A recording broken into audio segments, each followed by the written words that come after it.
بسم اللہ الرحمن الرحیم۔ سب سے پہلے میں شکر گزار ہوں کراچی پریس کلب کے صدر، سیکرٹری، باقی آفس بیئرز، گورننگ باڈی اور خاص طور پہ کراچی پریس کلب کے ممبران کا کہ انہوں نے آج یہاں مجھے دعوت دی۔ یہ جگہ میرے لیے نئی نہیں ہے، یہ جگہ پاکستان پیپلز پارٹی کے لیے نئی نہیں ہے۔ یہ وہ جگہ ہے جہاں سے سخت ترین مارشل لاء میں شہید محترمہ بے نظیر بھٹو نے جمہوریت کی بحالی کے لیے جدوجہد شروع کی۔ یہ وہ جگہ ہے جہاں اس سے بھی پہلے شہید ذوالفقار علی بھٹو ایک آمر کے خلاف جب جدوجہد کر رہے تھے اس آمرانہ حکومت کے خلاف، تب بھی یہ کراچی پریس کلب اور اس کے ممبران شہید ذوالفقار علی بھٹو کے ساتھ ساتھ تھے۔ ابھی بھی ہماری لیڈرشپ، چاہے چیئرمین بلاول بھٹو زرداری صاحب ہوں، یہاں صدر آصف علی زرداری صاحب ہوں، وہ میڈیا کو اور خاص طور پہ اس پریس کلب کو اس نظر سے دیکھتے ہیں کہ انہیں پتہ ہے کہ یہ جو ریاست کا چوتھا ستون ہے، اس کے بغیر ریاست کو مکمل ہونا اس کا پاسبل نہیں ہے۔ لیکن اس کے ساتھ ساتھ میں یہ بھی کہوں گا کہ میڈیا کو، پریس کلبز کو ایک بہت بھاری ذمہ داری بھی ہوتی ہے جب ہم کہتے ہیں کہ یہ ریاست کو چلانے میں ان کا برابر کا کردار ہے کہ وہ لوگوں تک وہ حقیقتیں پہنچائیں، وہ حقائق پہنچائیں جن سے اس ریاست کی بہتری ہو۔ آپ سب کو پتہ ہے، ہم آج کل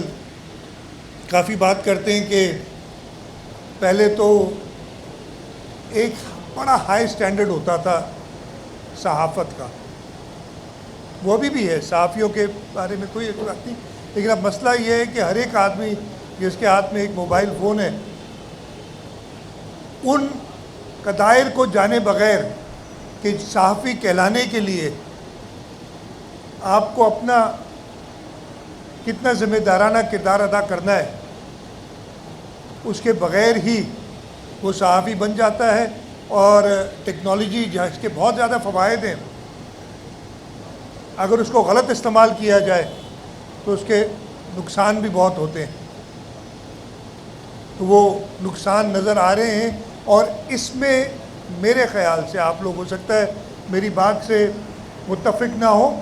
سب سے زیادہ نقصان صحافت کا ہو رہا ہے۔ حکومت یا اداروں کا نہیں ہوتا،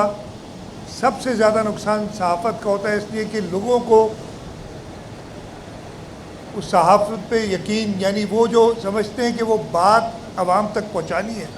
اس پہ جب ایک سوالیہ نشان بن جائے، جب ہم خود سوچنے لگیں، خاص طور پہ ایسے، میں معاف کیجیے گا تھوڑا سا، کہ بہت ہی معتبر ادارے، صحافی ادارے ایسی خبریں دیں جو بعد میں غلط ثابت ہوں۔ ایک زمانہ تھا، مجھے اچھی طرح یاد ہے، اگر کسی جگہ کوئی خبر دینی پڑتی تھی تو اس کا، ابھی بھی یہ ہوگا میرا خیال ہے، وہ پرنٹ میڈیا میں تو بڑے اس کے مراحل ہوتے تھے، اور جب تک وہ 10-12 مراحل سے گزر کے ایڈیٹوریل بورڈ سے کوئی خبر اپروو نہیں ہوتی تھی، وہ آگے چھپتی نہیں تھی۔ لیکن انفارچونیٹلی اب وہ سوشل میڈیا کے بعد ایون الیکٹرانک میڈیا اور کہیں پرنٹ میڈیا، وہ ساری خبریں بغیر تصدیق کے چلا دیتی ہیں، اور اس سے، جیسے میں نے کہا، کہ نقصان اس ملک کا ہو رہا ہے اور نقصان صحافت کا ہو رہا ہے۔ آج یہاں میں جو سیکرٹری صاحب نے، شعیب صاحب نے بات کی، جو ہماری ڈسکشنز ہوئی ہیں پریس کلب کے مسائل کے حوالے سے، پریس کلب کے ممبران کے مسائل کے حوالے سے، اس پہ میں نے ان سے وعدہ کیا ہے کہ کمیٹی پہلے بھی انہوں نے بنائی ہوئی، لیکن میں نے کہا اس کمیٹی کو ٹائم لائنز دیتے ہیں، اور میں نے یہ وعدہ کیا ہے کہ آج 2 اکتوبر ہے، انشاءاللہ تعالی نومبر کے پہلے ہفتے میں میں یہاں پھر حاضر ہوں گا، اور وہ 5 یا 6 نکات تھے ان پہ ایک پروگرس کے ساتھ حاضر ہوں گا، تاکہ انشاءاللہ تعالی جو پریس کلب کے ممبران کے مسائل ہیں ان کو حل کیا جا سکے۔ سب سے ملاقات ہوئی ہے تو میں ملکی جو اس وقت مسائل ہیں ان کے بارے میں بتاتے چلوں۔ سب سے پہلے تو میں یہ مبارکباد سب کو دیتا ہوں کہ جو معاشی مسائل، اور یہ خاص طور پہ شروع ہوئے تھے، شروع تو بہت ہے، لیکن جب پچھلی حکومت، یعنی پچھلی حکومت جب میں کہوں گا میری مراد وہ پی ٹی آئی کی حکومت تھی، تو پی ٹی آئی کی حکومت جب ووٹ آف نو کانفیڈنس پکا ہو گیا تھا، پتہ چلا تھا کہ جا رہے ہیں، انہوں نے کانفیڈنس لوز کر لیا تھا ممبران کا، تو انہوں نے اس ملک کی اکانومی سے جو کھیل کھیلا، ایسے ڈیسیشنز کر کے گئے، اور وہ کر کیا رہے تھے، وہ جان بوجھ کے، کوئی ایسا نہیں تھا کہ اپنی سمجھ رہے تھے کہ ان کی اقتدار کو کوئی طول پکڑے گی، اس سے انہیں پتہ تھا کہ وہ جا رہے ہیں، لیکن اس ملک کے لوگوں کو مشکل میں ڈال کے جانا ہے۔ لیکن اللہ تعالیٰ کا شکر ہے کہ 2 سال لگے ہیں، اس کے بیچ میں ایک الیکشن بھی آیا، ایک انٹرم گورنمنٹ بھی آئی، جس کی وجہ سے نیچرلی سلو ڈاؤن، دنیا آپ سے بات کرنا چھوڑ دیتی ہے انٹرم گورنمنٹ سے۔ یہ اور مسائل، یہ اور باتیں کہ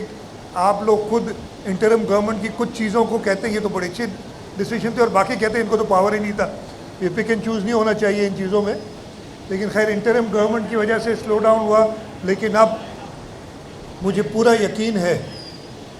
کہ ہمارا ملک ان معاشی مشکلات سے نکلا نہیں ہے، لیکن نکلنے کی طرف جا رہا ہے انشاءاللہ۔ اس کے علاوہ آج کل جو ایک جوڈیشل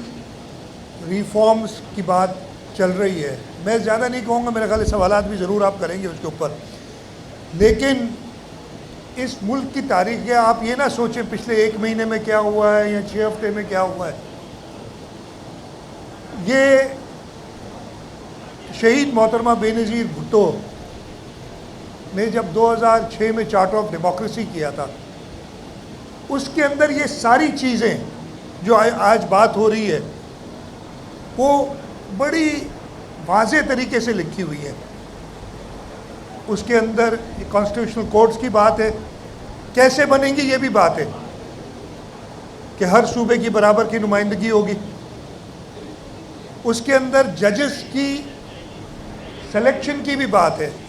کہ کیسی ہونی چاہیے۔ یہ بڑی افسوس کی بات ہے کہ جب 2010 میں آئینی ترمیم ہوئی 18ویں، تو باقی پولیٹیکل پارٹیز نے، پاکستان پیپلز پارٹی اس وقت حکومت میں تھی، لیکن ہمارے پاس وہ 2/3 اکثریت نہیں تھی، باقی پولیٹیکل پارٹیز نے اس جو پروگرام جس پہ انہوں نے خود سب نے سگنیچرز کیے تھے، اس کو پائے تکمیل تک پہنچانے میں اپنا حصہ نہیں ڈالا، اور اس وجہ سے بلکہ ہوا کیا کہ جب وہ جیسے چارٹ آف ڈیموکریسی میں تھا کہ ججز کی سلیکشن کے لیے ایک آئینی کمیٹی ہوگی جو الٹیمیٹلی اپروو کرے گی، جب وہ 18ویں ترمیم میں ڈالا گیا تو اس وقت کے چیف جسٹس نے بالکل میں کہوں گا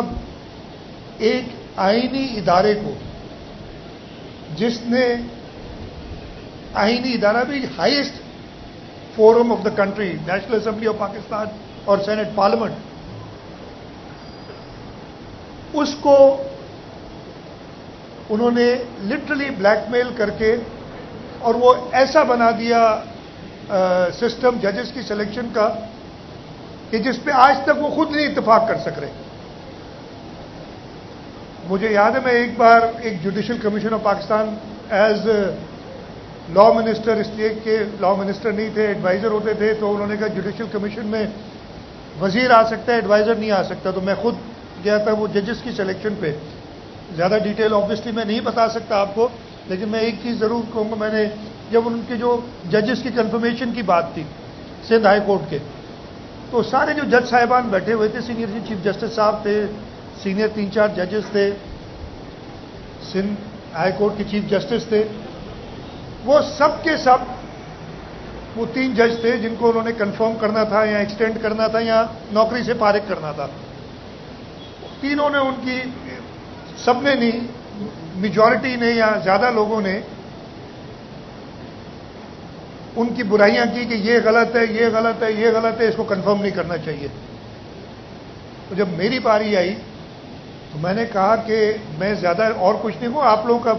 میں نہیں جانتا ان کو، میں قانون کا شاگرد بھی نہیں ہوں، لیکن ایک آبزرویشن میری ہے جو میں آپ کو بتانا چاہتا ہوں، یہ ریکارڈ پہ ان کے، کہ جو آپ سارے ہیں نا بیٹھے ہوئے،